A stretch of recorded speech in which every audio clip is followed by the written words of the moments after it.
What's up? I'm DJ Berwin. I'm a producer, engineer, and a videographer from Atlanta, Georgia. I started DJing first. That's when I was in high school, like maybe 15. And I started doing mixtapes around school, which led me to get a job at an independent CD store. And then I met some people there and was selling my mixtapes there. And somebody was like, why don't you do a real tape? I was like, what do you mean a real tape? Because I was taking like the top 15 songs on radio and just burning them and selling them, you know? And they're like, no, get some exclusives, you know, like Drama. You know, Drama was just starting to move around because the only tapes I knew about was like Jelly and Camp tapes. You know what I'm saying? They were like blend tapes and stuff like that. But then he told me about these exclusives and stuff like that. I was like, word. I was like, I know some artists and got some dope shit. And so I just started linking up with artists and putting out tapes.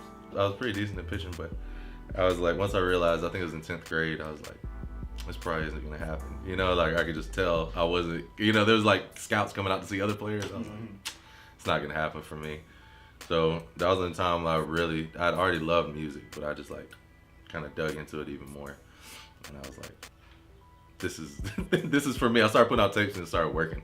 So I was like, if it didn't work, I wouldn't have kept with music, you know? But it's like you do one thing, it works, so you go a little bit further. The first big hosting that I had was on I had a mixtape series called Gorilla in the Trunk, and I had T.I. host it. So I was pretty tight. One of the biggest names I worked with was Gucci Mane. We did Chicken Talk, that was his first mixtape, and kind of put him on the path to doing all those tapes. Yellow Wolf, we did Trunk Music. Pill, I did his first tape. Young Dro, I did his first tape. Freddie Gibbs, I did a bunch of stuff with him early. I've been shooting Bob's videos like the past year. Just spreading it out, you know. I work with a lot of people through different, you know, production and mixing. Like we mixed some stuff for Trouble. We mixed this project last year with Zay. The Zay did it album. Me and Walt mixed that. Just spreading it out. What would you say your biggest accomplishment so far has been? I don't think I've had my biggest accomplishment yet. I mean, I think my biggest stuff is ahead of me. You know, I really feel like I'm just getting started. Up until this point, probably Chicken Talk, you know, everybody, that's just like a staple of hip hop now. You know, like the first Gucci tape, the first thing that really set the, you know what I'm saying, standard for like what new tapes are, you know, like album tapes.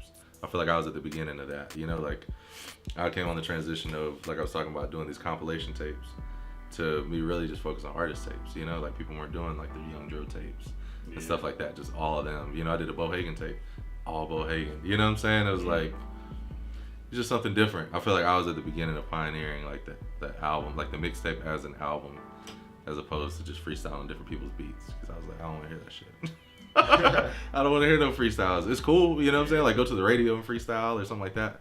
That's cool, but like to put it out on your mixtape, you know, like to me, because I came right on the back of 50 Cent. You know what I'm saying? So 50 Cent was doing all the freestyles and he was making everybody think they could do the freestyles. They're like, well shit, he's freestyling over this, that, and the other. Yeah. He's making the song better than them. I'm like, yeah, but it's 50. You know what I'm saying? That's what I told Gucci. I'm like, mixtapes will work for you, but doing them like 50 ain't gonna do it, you know? And he wasn't even aware of what all that was. You know, I had to like break that all down to him. I'm like, he's doing these mixtapes, he's getting show money without the label. He was like, really? He's like, really? I'm like, yeah. I was like, he's rapping on a lot of people's other beats. I was like, you got original songs. If we just use your original songs, it's gonna go. You just keep applying pressure. And that's exactly what he did. So I feel like that's probably had the most impact out of everything I've done. Who was your inspiration or role model when you were growing up for DJing? Probably DJ Jelly. You know, like just growing up listening to him and MC Assault's mixtapes. Like, I was just like, damn. Like they had this mixtape series with like R&B songs, but they'll put like 808s and stuff. It's crazy. It sounds like today's music, you know? I was like, I just used to love how they'd flip stuff. So definitely probably Jelly. My inspiration for producing has probably always been 3 6 Mafia and Organized Noise and Pimp C. Like it's a trifecta between them three. You know, like definitely Dr. Dre and some people like that, but I feel like those are like my main influences. And did you have a mentor that helped you out along the way? I've been lucky enough to have a few mentors, not in like a heavy capacity as far as like them sitting down and giving me all the game, but people like DJ Toomp who just always let me come around and talk shit and kind of be a fly on the wall and throw my opinion in, and you know, it's like I've had people like him and Mr. DJ who did like art storytelling for Outkast and stuff like that. So I've had a couple people who definitely like helped me out along the way. What are some of the struggles you faced early on? Some of the struggles I faced early on was being young in the music industry. I was like 16, 17 when I started working around, you know, like made Gucci when I was 18. I put out Chicken Talk when I was like 19.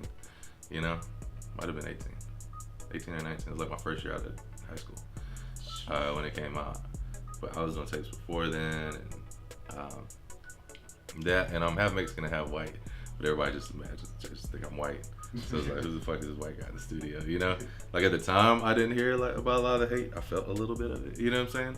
But afterwards, like, yeah, man, they're hating on you because you're white. I'm like, I know more about them than rap. I know more about rap than they do. You know what I'm saying? It's like, bro, I grew up on this shit. I love all this shit. You know, like I remember riding with Mac Boney and AK, and I put on Player G. It's like some old Memphis shit.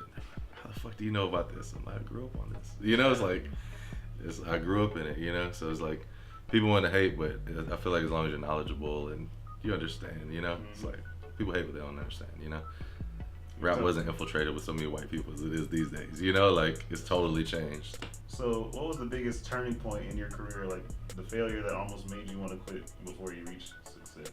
And there could be multiple. Yeah, I feel like I fail all the time. That's how you learn. You know what I'm saying? I feel like I learned through failing. You know what I'm saying? I'm not afraid to fail. So it's like I'm shooting videos. I got a couple people that work with me that know a little bit more than me, but we're still all like fairly new to it. I really don't know what the fuck I'm doing, but I care. You know what I'm saying? So it's like I feel like as long as I care, I'm gonna put my best foot forward. And, you know, every time it don't work out. You know what I'm saying? But most of the time it does. And I feel like as long as you learn from your mistakes, it's really not a loss. You know what I'm saying? As long as you learn from it. If you don't learn from your mistakes, you keep repeating them, that's all you're a dumbass. You know what I'm saying? Learn from your mistakes, man. Some of the lessons I've learned is patience, persistence, just being cool. You know what I'm saying? Just being able to be in a room and be cool and not be on people. And I never was really like that. But just being around and watching other people do stuff like that and how people treated them afterwards, I was like these high energy characters around if it's not their scene, you know? Yeah. Just a lot of patience, you know, and just understanding that you are going to fail, but that's not fucking permanent unless you just give up, you know? It's like, it's only permanent when you give up. Like, you can all take an L, be like, damn, that shit hurt. Bounce back. You know what I'm saying? It's like, it's all about bounce back. How important has networking been in your career? Almost as important as me just learning the basics of everything that I'm doing, you know? Networking is extremely important. I think it's something people misunderstand. I think it's something people don't really get, you know? They think like just going out to a function and talking to people is networking. But true networking to me is providing value before you ask for something from somebody. You know what I'm saying? So there's plenty of people I've been around and just like thrown alley-oops and made plays for it and stuff without me being in the middle of getting the money from that. Just because I'm like, let me bring value to the situation. And so now people that I helped out 10 years ago with, you know what I'm saying, small stuff here or there, or even bigger things, they're coming back to me and showing me love in even better ways, you know? So it's like, it's not the short game of you're just gonna go out, hit a couple spots, and then too much you're gonna be on because you networked with the right people. Nobody can put you on, only you can put yourself on. You know, only you can put yourself on. But if you do the right things and prove value to other people, people want people who are valuable around. You know what I'm saying? They don't want takers. They don't want people who are just me, you know? It's like, if I'd have went in with Tump and said, show me how to produce, he'd have been like, get the fuck out of here. You know what I'm saying? Like, I got my own shit going on, kid, you know? Yeah. But I just shut my mouth and sat there and watched. You know what I'm saying? And it's like, I proved value. You know what I'm saying? I was shooting a hip-hop DVD back then. That's actually how I met Tump. And so I was letting him tell his story. You know what I'm saying? I'm like, let me help you get your story out. And after he's like, shit, you're cool. You can come around. You know what I'm saying? It's like, sometimes it's just that, you know? It's like, just like I said, just proving you're cool and open, you know? It's like, I kind of have my ear to the streets being young, you know what I'm saying? So it's like, we have a little exchange of knowledge, and it's till this day, you know? Like, we do a lot of stuff with Tim, and it's just like, I'm amazed every time. Every time. All right, so how did 5 Point Music Group start? 5 Point started with me and two of my other partners, Go Ricky Go and Walt Live. I'd managed Walt Live when he was a producer a few years before we got together as a production crew, because he did God in the Building for Killer Mike, and he did Hold Up for Player Circles, amongst a couple other things. And I think I hadn't even started on the Ashtray yet, but I was just vibing on some new stuff, and Walt came over to my house. I had some drums, and he put keys on it, and then we sent it to Ricky, and he sent it back with guitars on there. I was like, this shit's beautiful. Didn't have to edit nothing. Like, it was just beautiful. Like, I just let it run. I didn't even chop it up or put parts. I was just like, this is just tight by itself, you know? Mm-hmm. It ended up being the intro on the ashtray. Like, I just left it how it was. Like, didn't change it or nothing. I was just like, this shit's so tight. And I always wanted to work with musicians. Like, before I got it with them, I was in this thing where I was producing under the name Mick Vegas, which was what I wanted to be the 5 Points Music Group. I was like, well, if I act like it's a production collective, I will attract a production collective. You know what I'm saying? Like, the law, you know. So I was trying to attract musicians, but it didn't work at all. Like, I just did beats. Basically, it was me producing under a moniker for like a year. And it was like, it was stupid. It didn't make any sense. So I ended up switching my name back or whatever, and not switching my name, but just producing under my name. And yeah, so after we did that first track, we just kept working, and it just made sense. So we do music production, we do sound design, and then we do videography now too. I got like 2 other guys that shoot videos with me now too. So how did the video stuff get started? I started doing videos because people were taking too long on my damn videos. But as I see it from the other side now, sometimes shit just takes time, you know? It's like, but I was like, you know, I just want to do shit my own, you know? Like, I got into making beats because I wasn't hearing the music I wanted to hear. Like, I was just like, oh, the music I was getting from these artists, I'm like, the raps are type these beats. I'm like, who's picking these beats? And I'm like, well, let me not complain and be a doer, you know? So I just took a year off and just started making beats. Just taught myself how to make beats. With the videos, I didn't take a full year off for that. I just kind of like just been teaching myself as I go. Just watch a couple hours of YouTube every day on Aperture and all these different things, you know? It's like, yeah, just teaching myself. And the information's out there, you know? Like, I feel like before, they used to say, what did they say, jack of all trades, master of none. But I feel like that was only because the knowledge was so secluded, you know, like you have to go to a library or find a specific mentor or do something like that. Now you got YouTube University. You can go online and be a master of anything if you pay attention and watch enough tutorials, you know? And it's like, I don't take everything at verbatim, you know what I'm saying? Like, I only take what I need from them, you know? Like, there's certain things I watch, like, oh, yeah, it's true. And then certain things I might see some bullshit. I'm like, I'm not gonna remember that, you know? It's like, you have to be your own teacher and understand, you know? Like, how to discern good information from wrong information, you know? And I'm still learning, you know what I'm saying? Like, business is something I feel like is always evolving. So you always just have to be constantly reading up on and learning and staying on top of, you know? Like, even just recently with my music, like, I just wasn't really paying attention to my writers, publishing, and all that stuff.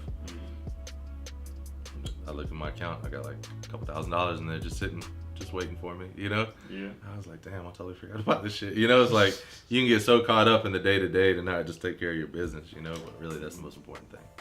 I listen to a lot of podcasts. I follow a lot of people who know what they're talking about, you know what I'm saying? And I just research on my own too, you know? If I ever have a question, I'll just research it and find like the top 5 answers and then make my own answer out of those. You know what I'm saying? Like, make the greatest hits out of those. So what are some of the specific business skills you've had to learn in order for the company to become successful? I would probably say don't take anything personal. That's probably the biggest thing. And it seems like the easiest or whatever, but it's just like, a lot of times how people treat you is a reflection of themselves and not of you, you know?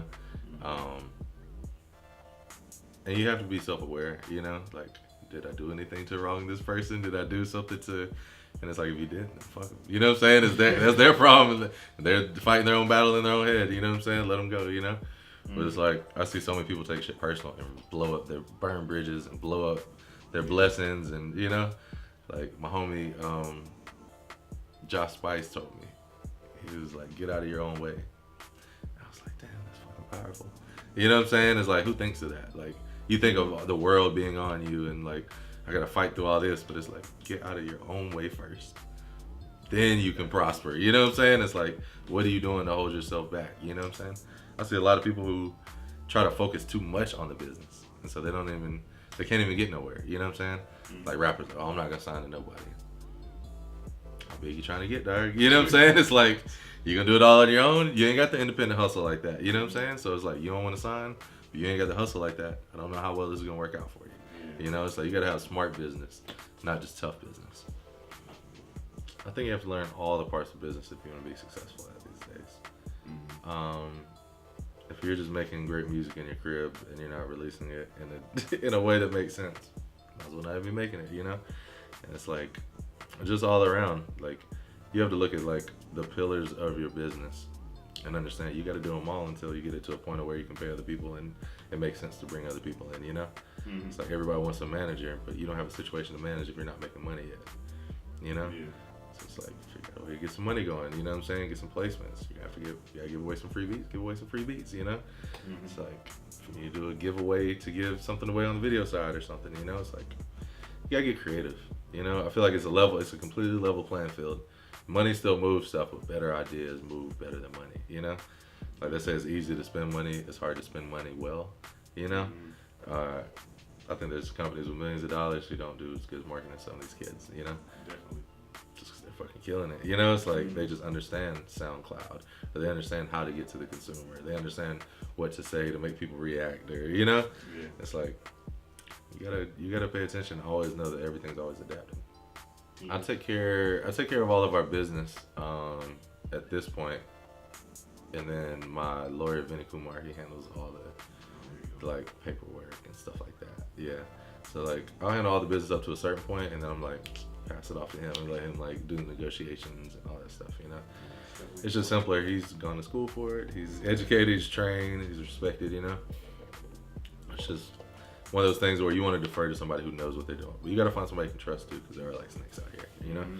So it's like you want to find somebody, other people that you respect, you know? And it's like a mutual thing of where they see your vision and y'all are trying to go to the same place. Yeah. Where do you see yourself in the company in 5 years? In 5 years, hopefully we'll be thriving. We've been doing a lot of samples for producers recently. So we'll make beds of music and give them to producers to do as like a co-production. So they'll do the track and then get it placed and we'll just split it, you know? That's doing really well for us. The video stuff to me is just fun. You know what I'm saying? Like I just like shooting videos. Like I don't have any particular aspirations other than I would just like to make better videos just for myself, you know? Like I just like filming and coming up with cool little concepts and seeing it pulled off, you know? But we've done some sound design for Hollywood movie trailers and stuff like that. So hopefully that stuff will keep flourishing. We've been making some inroads in the sync business, like just getting stuff in commercials and TV shows and movies. So hopefully just more of that. So yeah, let's go into that some more. Like how do you go about shopping to those companies? So for the sync stuff, you have to find a company that's already placing stuff. Mm-hmm. I met this company out in New York that I work with called Fine Gold, and there's a couple other people I work with. That's like the main company I work with. And through them, I met like some music supervisors and stuff like that. And then you get, you know, just the network, you know, just like kind of builds out from there. How do you balance all your different creative interests?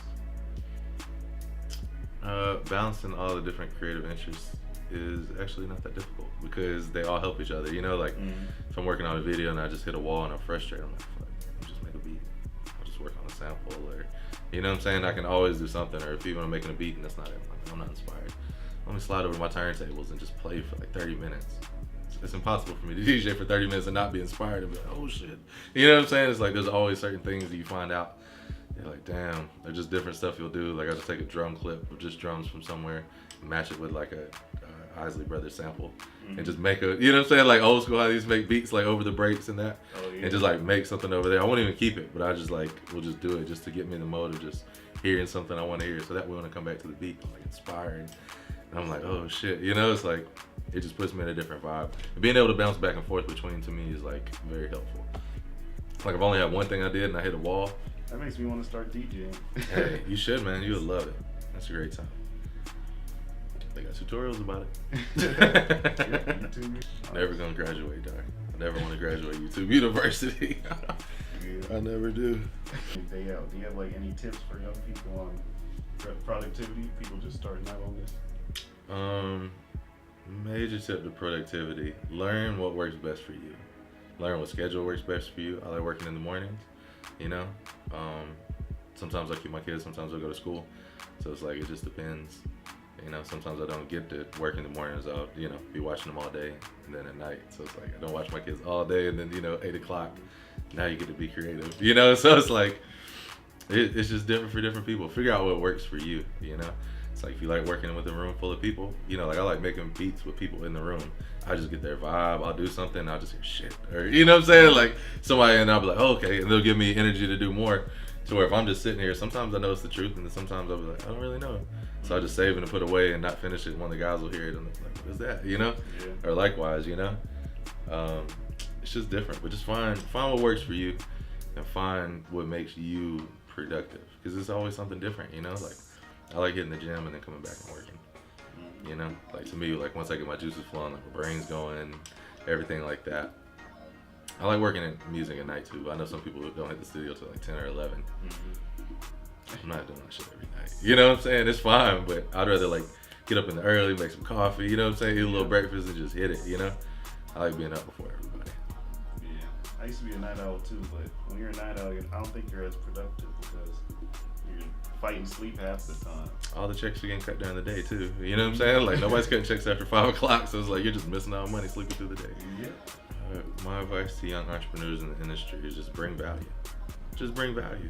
You know, like if you're wondering why you're not getting the results that you want, you're not bringing the value to the people that you want to respond to you. It's like, all right, like I said, I've always thrown alley-oops to people without expecting anything from them personally back, you know? So now years down the line, they're looking out for me just because I'm not asking for it. You know what I'm saying? And a lot of times you'll throw a blessing to somebody and get it back in a totally different way. You know what I'm saying? It's like you have to be willing to just do for the sake of positivity and helping give other people opportunities if you want an opportunity. You know, you can't think you're just gonna hoard everything and don't want to put your boy on because, well, this is my dude and da da da. Well, if it's your dude, then it's your dude, dog. You know what I'm saying? Like, plug your boy up, let him work. You know, like I just met with a high-ranking A&R at a big publishing company yesterday. I was telling him about this music supervisor that I know, and he's like, "Would you mind plugging me up with him?" I'm like, "Sure. Why would I not?" You know what I'm saying? Like I have not a dollar in it to make. But hell yeah, y'all can make some shit happen. And, you know what I'm saying? If that makes y'all better and do better in y'all's job and you know what I'm saying, glow up. Exactly. It's better for me. You know what I'm saying? Like I just like putting the positive energy out in the world. Because I feel like right when I'm at my lowest, something positive comes back. And it's just because that good karma that I put out there years ago or, you know what I'm saying? I was like, oh, I did do a good thing this time. You know? Yeah, I definitely believe that too. Good karma. It is, man. Yeah, be a good person, man. You can be as talented as you want to be. But be a good person. None of that shit matters if you're not a good person. Like nobody wants to be around somebody who they don't like, somebody who's egotistical, like, you know what I'm saying, a crab. Nobody wants to deal with people like that, you know? If you're not cool to be around, if you're not honest, nobody wants to deal with you, you know? And you're gonna work yourself out the industry, period. So it's like, if you're gonna do that, go be a scammer or something. If you're really in it for music and not the check, then you'll be here. I think to get started today, the first thing I would do is figure out what I'm passionate about. You know, and it's like the first thing that you decide you're passionate about may not be what, you know, may not be the end game. Because I started DJing, I still DJ, but it's nowhere near as much as I used to. Like I don't travel with artists with anymore or anything like that. It's just a lot. I've just kind of drifted more towards production. But it's like, find something you want to do. If you want to DJ, go buy a little set of tables. Watch YouTube, you know? Spend some time on it. Spend 6 months on it, you know? Try to do a couple gigs out, you know? Like just work it out. Like learning in the field is much better than just practicing, you know? Like you're always gonna learn something more being in the field, being in front of people, being in a session, being actually on set, you know, than you will just sitting here at your house just thinking about it, you know? Yeah. So it's like you're gonna have to do something, you know what I'm saying? And I would just say get you whatever you want, you know, whether it be turntables, a computer to edit, a camera, or whatever it is. Get that and then just learn it, you know? Learn everything about it. Learn until it's just like second nature. There's so many times with music that I'm working and I'm not even cognizantly thinking about what I'm doing. And I'll just look up an hour later and I'm like, damn, this shit sounds good. You know what I'm saying? But it's because it's muscle memory, you know? Yeah. It's just like I know people with video who are really cold with it. It's just their fingers flipping and you know what I'm saying? They're swapping the aperture, they're changing all this stuff. And I'm like, I'm still learning it. So I'm like, what the hell are they doing over there? I'm looking at the picture like, how are these getting so much better, you know? But they just know how to dial it in, you know? It's like, when I get a guitar track from Ricky, I know how to make that shit sound good. You know what I'm saying? Walt plays a sax or something, I know how to make it sound good. And, you know, it's just like these go-tos. So I feel like as long as you just keep building up your toolbox, you know. How have you had to use the internet to help your career so far?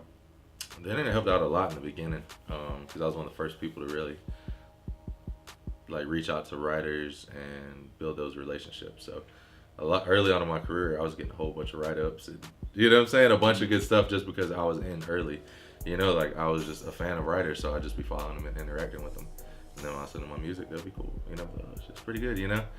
It's like now a lot of those people have gone on to bigger publications. They write about Rihanna or whoever else, you know what I'm saying?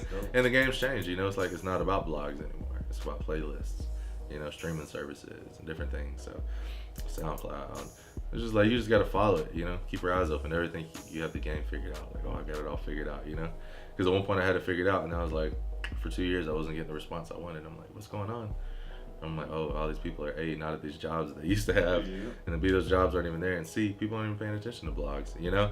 It's like, a lot of times everything is in transition, you know? So it's like, you just gotta find your place and ride these waves, you know? It's tough, and it sucks sometimes, but it's really tight, you know what I'm saying? I feel like learning it all is part of the process. True. Like, you know, you can have certain people tell you certain things to help you out, and like, all right, you know, don't make this mistake or that mistake. But you know, making mistakes is how you learn. That is true. That's the best thing. So it's like, people could have told me, I don't know if I'd have listened. I probably would have listened to some of it. But it's like, I've learned it my way. And like, these lessons are with me forever. You know, like, take an L, you're a little bit scarred. You're like, I remember this. You know what I'm saying? It's like, you know, kid touching the hot stove. It's like the parent be like, don't touch that stove. And you're like, man, I just gotta touch that fucking stove. And you touch it, you're like, I ain't touched a stove since. You know, it's like, sometimes you gotta learn the hard way. Social media's been cool. It lets you connect with the fans. It lets you just be on your soapbox and talk your shit when you want to, you know? It's like, I went on a couple rants about producers not getting paid and stuff, and Pigeons and Planes saw me talking about it, interviewed me, and did like a whole piece about it, you know? That stuff is cool, you know? I think social media is really just for fun, you know what I'm saying? There's definitely some parts about like self-promotion and stuff. That's really the main reason I'm on there. But it's just fun to get on there looking funny as memes and shit. Like, they're the gift that keeps on giving, you know? What do you usually do to get in that creative zone? To get in that zone, sometimes I'll listen to music beforehand. Sometimes it's just, even if I'm making a track, I'll just throw an effect on the sound that I'm playing. Maybe it has like a different delay or a chorus or something, just to make it feel like there's some ambience, and you know, because I feel like when you play a live piano, the way it just rings out naturally and resonates, you know, like I just feel like I'm Beethoven when I sit at a real piano, you know. I'm not even that good at playing. If I could just play it, I'm like, oh my god, this sounds amazing, you know. And a lot of times if you sit at a MIDI keyboard, it's not a weighted key. You don't hear it like just resonating, and it's just kind of like you hit it and it's just like doom, doom. So it's like sometimes you might have to throw some reverb on there, you know what I'm saying, throw some effects on there. I'm the same way with videos. If I'm doing a video and I'm just not particularly inspired, I'll just start throwing effects on that shit, you know. I'm like, let me just fuck it up like I would a sound, you know. I have fun in mangling stuff, you know what I'm saying, like taking the sound, playing a couple sounds, and then pitching it all up or down, speeding it up, slowing it down. Same thing with the videos. I just like to take things and make them sound like things they're not. Like, we kind of pride ourselves on how a lot of live instruments are music, but they don't sound like live instruments. They're just like, what the fuck is this sound? Like, oh, that's a flute, or it's a guitar, but it don't sound like it, you know? I just like playing with people's senses. So for the video stuff, you said you use DaVinci to edit? Yeah, DaVinci Resolve and Final Cut. I kind of bounce back and forth between those two. Okay, so tell me about like color grading. How difficult has that been to learn? Color grading has been difficult to learn because I'm technically kind of colorblind. So it kind of sucks. So there's some shades I'm missing. There's some hues, you know what I'm saying? If black and red are too close, like it's hard for me to tell the difference, you know? Purple and blue, a couple other colors, like anything kind of close, it's just like they just blend together. But it's been fun though, because I'm learning to just trust the scopes, and you know what I'm saying? It's like, I was like, how am I gonna color grade? Well, I'm like, oh shit, they got the scopes. You know what I'm saying? It's like, if you pay attention to the scopes, you're like, oh, my blues are a little bit low, and I can, you know what I'm saying? Push this up. But the color grading's fun. The color grading to me is like filters on music, you know, like putting that delay or that flange or that whatever. It's just something that just gives it like its own vibe, you know? Like coming up with LUTs or even downloading some free LUTs online and tweaking them, you know, it's like instant vibe. So what's your favorite part of the production process? I like it all. I like it all. I like the whole production process. I like from starting the idea from just one sound with no idea to to getting vocals laid on it from my artists, to like doing the post-production and the little bells and whistles, and then doing the final mix and master. I love it all. It's all so tight. It's kind of like how we're talking about bouncing around creatively. You know what I'm saying? It like allows you not to get in one thing too long. Because I feel like if I just mix songs, I'd be in like kick snare world, and it would just be like too much of that. And if I was just in beat world, I'd be like, well, I really want to make a song. You know what I'm saying? So it's like spreading it out allows me to like get out multiple avenues of creativity. So what's one myth you heard about the industry that you found out through your own experience isn't true? That is all bad. You know what I'm saying? That everybody signing shitty contracts and all this stuff is bad. So like, everything is preventable for the most part. You know what I'm saying? Like, can't be in a bad contract if you didn't agree to it. You know what I'm saying? It's on you. You know what I'm saying? Read your paperwork, kids. You know, if you just pay attention and understand and care. You know, I feel like a lot of people aren't self-aware. So it's like they don't understand how to move or how to do certain things. So they haven't done anything for anybody, but they're mad that people haven't done anything for them. But you know what I'm saying? It's like, you haven't done nothing for nobody. Why would anybody do anything for you? You know, so I just feel like there's so many misconceptions with the music industry. It's not easy. I mean, it's not fair. It's life. What is fair? You know what I'm saying? So it's like, you just got to find what works for you and work that out to the best, you know? So do you have any final closing thoughts on anything that you want to get out to the audience? My final thought is just be a good person. Just be a good person. Like, it sounds so easy, you know what I'm saying? But it's like, if you always do right by people, you don't cheat anybody, and you always handle business fair, I feel like the world is yours. You know what I'm saying? Like, and just, you know, understand who you're dealing with, you know? If I'm in the room with a shark, I know I got a shark in front of me. You know what I'm saying? If I put some blood in the water, I know he's going to smell that shit, you know? So it's like, just understand who you are. Understand your surroundings, who you're with. You know what I'm saying? Like, just be aware. Just be aware and care. It's so fun and so cool for everybody to be like, I don't give a fuck. Yeah. Trust me, those people give the most fuck, the ones that are saying they don't give a fuck. You know what I'm saying? And if you don't, you just really don't care. You can do shit anyways. You know what I'm saying? But, man, just be a good person. Do good business. Make good music. You know what I'm saying? Like, if you're a producer, focus on the song. You know what I'm saying? It's not about your specific contribution to it, you know? If you're doing videos, focus on the video, you know? Like, you may have a vision, but the artist might be like, I want X, Y, and Z. What make X, Y, and Z happen to the best of your ability? You know what I'm saying? Maybe the next time they'll listen to your vision if you execute this well, you know? So people just need to stop asking for handouts. I get emails every day from people. I'm 17, I'm 16, I'm 20, I'm just trying to do it, I'm on my own, I ain't got no help, da-da-da. You sound real helpless, dog. Don't know if I can help somebody who's helpless. I'm just being honest, you know what I'm saying? It's that thing of, I saw some meme and it was attributed to somebody, I don't know who it was. Probably wasn't in his quote. But he was saying, he was like, I got a flat tire and I was standing outside of my car. I was trying to flag people down to help me change my tire and nobody would stop. He was like, so I said, fucking start pushing my car. He was like, immediately people started getting out and started helping me push my car. It's like, the lesson is, people only help people that are helping themselves already. You know? It's like, there's enough opportunity out here for everybody. If you're not going for it, nobody's gonna help you. You know, if you're just sitting there thinking, man, the truth, dog. I got the best videos, the best songs, the best beats. You gotta show and prove. Your opinion doesn't mean shit, you know? Just show and prove, you know? Put yourself in the game, see how the people feel, you know? I don't know, apply yourself. See what you're capable of. It's probably a lot more than you think. You can find us at www.5pointsbakery.com, the5pointsbakery.com, all spelled out. You can find me at soundcloud.com/DJ Burn1, DJ BURNONE. And any social media really, Twitter, Instagram, all that stuff, you can find me there.